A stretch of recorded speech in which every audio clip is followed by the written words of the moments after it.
Move It Rider, pinagbintangan na ng hold up.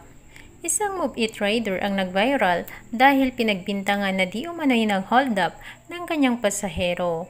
Ayon sa rider, nagulat na lang siya na may kumakalat na siya ay nangharas at nang hold up ng pasahero. Kaya naman nanawagan ang rider na sana mapansin at matulungan siya ni Idol Rafi para malinis ang kanyang pangalan. Caption ng rider sa kanyang post, "Ako po si Vincent na Move It Rider.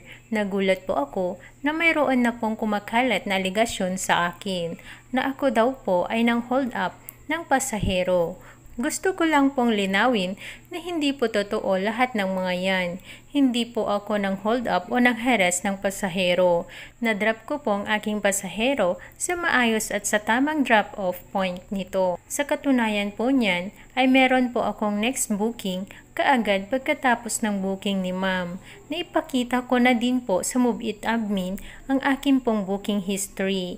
Marangal po akong naghahanap buhay at ni minsan ay hindi man lang po sumagi ito sa aking isip na gumawa ng ganitong bagay.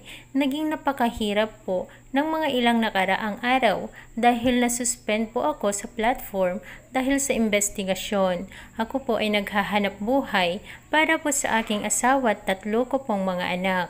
Sinuyod ko po lahat ng may mga posibleng may CCTV footage sa area na akin pong dinaanan papunta po sa kanya pong drop-off para malinis po ang aking pangalan. Gusto ko na rin pong humingi ng tulong kay Sir Idol Rafi Tulfo para rito. Sa pasahero pong nagrereklamo, hindi ko po alam kung bakit niyo po ako pinagbibintangan ng ganito.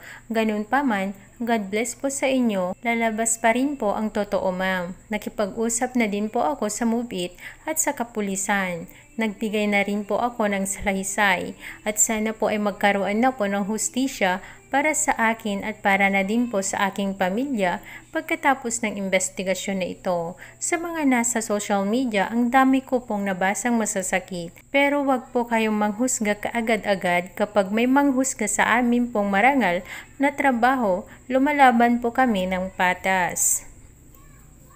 Sa kasalukuyan ongoing ang kaso ng rider sa babaeng nambintang sa kanya sa tulong ng programa ni Idol Rafi Tulfo na Rafi Tulfo in Action. Mapapanood ang kabuuang kwento sa channel na Idol Rafi.